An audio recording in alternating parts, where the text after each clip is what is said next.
Welcome, Hornets. This is part 2 of the pretest for CP Calculus, Quizzle number 4. And I'm currently looking at questions 7, 8, 9, and 10. So we'll be taking a look at the second half.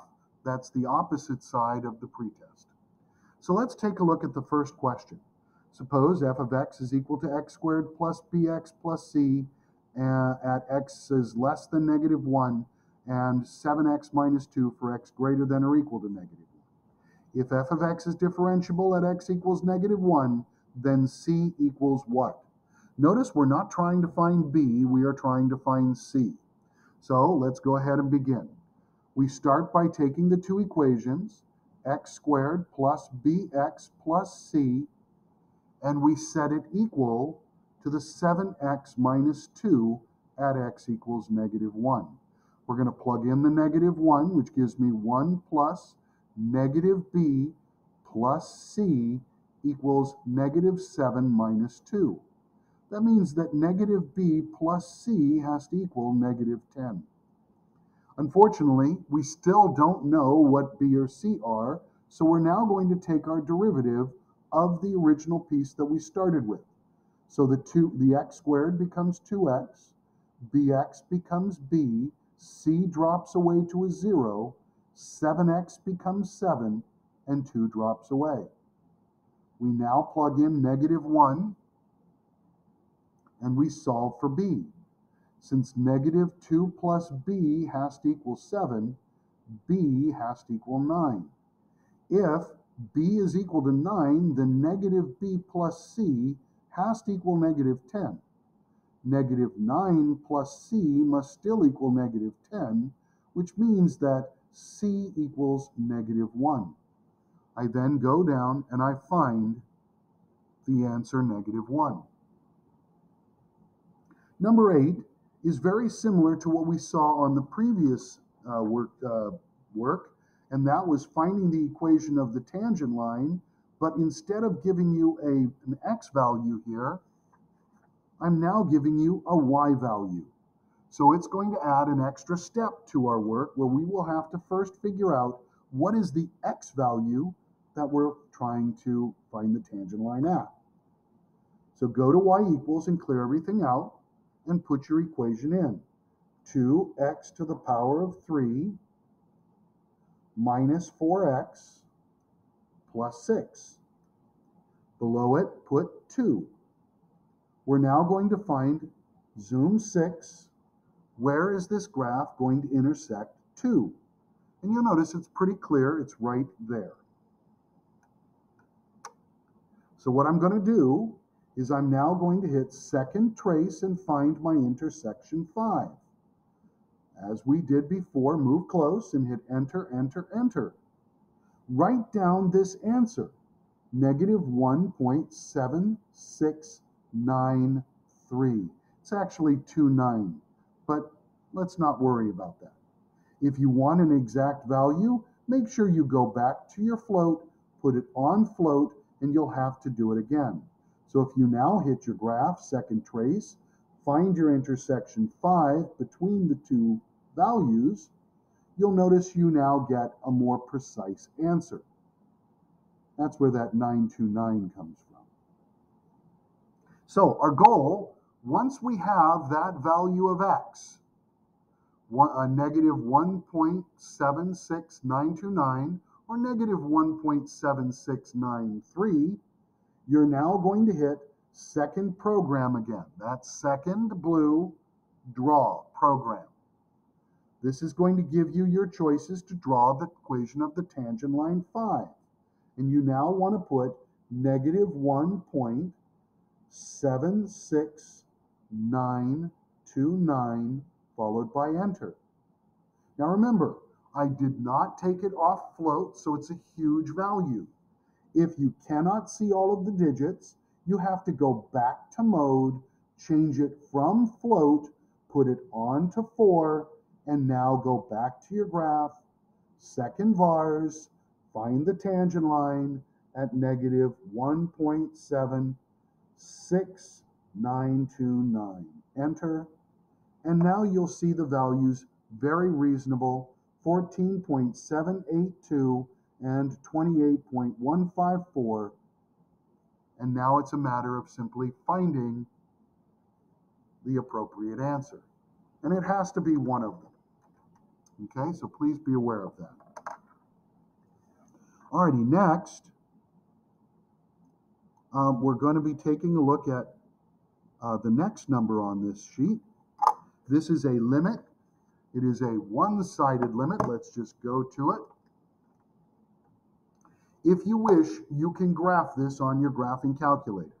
Let's go ahead and see how we can graph this on the calculator. Go to y equals, clear everything out. Now you're going to hit alpha y equals to get the fraction, where you will hit 2 followed by math, number, ABS. Put in 1 minus x, denominator 1 minus x. Hit graph, and you'll see what's happening. You'll notice as I approach from the left, I have a positive 2. As I approach from the right, I have a negative 2. Let's go back over, putting this into the equation. We clear it again. Let's assume for the moment I have one of the older calculators. I'm then going to put parentheses. I'm going to have 2 math, number, ABS, 1 minus x, close parenthesis, divided by parenthesis, 1 minus x, close. Graph. Notice it's the same thing. Let's go back over that again. Y equals, parenthesis, 2.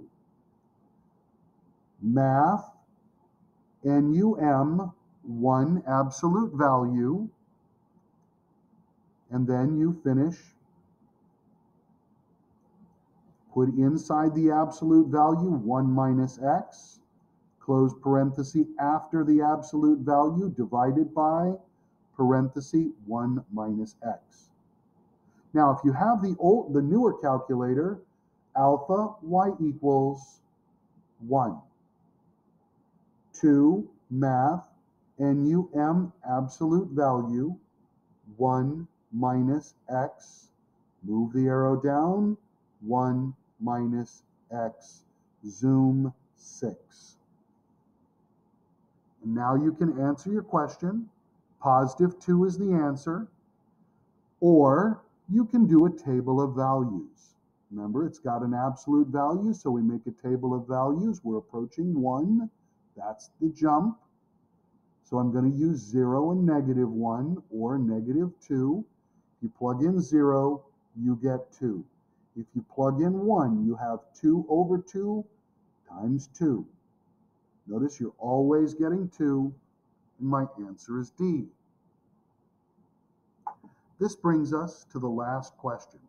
This is our FRQ question for this test. You'll notice we've seen this before. We know that thrown upward means that we are looking at a positive 55 feet per second. Putting it into the formula, negative 16t squared plus 55t plus the height, 675. When we take our derivative, we get velocity. So negative 32t plus 55. This now brings us to finding the average rate of change or average velocity. This is position over time. So we need to have s of 4 minus s of 2 divided by 4 minus 2. Now we're going to put this into our calculator. So we go to our equation, clear out the original, and put negative 16x squared plus 55x plus 675. Go to the home screen. Let's clear out everything. And I'm now going to use function notation. That means alpha trace y1, parentheses, 4, close parentheses, enter. 639 is S of 4. The alpha trace, y1, parenthesis 2, close parenthesis, enter, and I get 721. It is then divided by 4 minus 2. We're now going to find what is 639 minus 721. We get negative 82, and you must have that negative, so please keep it. It's divided by 4 minus 2 is 2, and my answer is negative 41. We put negative 41 on the line. Please remember to make sure you keep the negative. Find the instantaneous rate of change, and we're looking for the instantaneous rate of change at 3 seconds. Now on yours, you should see V of 3. So at 3 seconds, we're going to plug in V of 3. That means I'm taking negative 32 times 3, and we're going to add 55 to it. Sorry for making a mess on this. Let's just get rid of that mess. I know it's annoying. Here we go. So putting it into your calculator, negative 32 times 3 plus 55, and we now get negative 41. Now remember, on tomorrow's Quizzle, you are not going to get the same answer there in all honesty. So don't expect it. They now ask us, when will the object hit the ground? We already have the equation in our calculator. So what we want to do is zoom fit. Just hit zoom fit so you can see the x-intercept. We're looking for that value right there. Second trace, 0 is 2. Be above and to the left, excuse me. Then be below and to the right. Hit enter, followed by enter. You want to write down 8.4375. That's what you're looking for. And put it right here, 8.4375. The last question asks you to find the velocity when it hits the ground.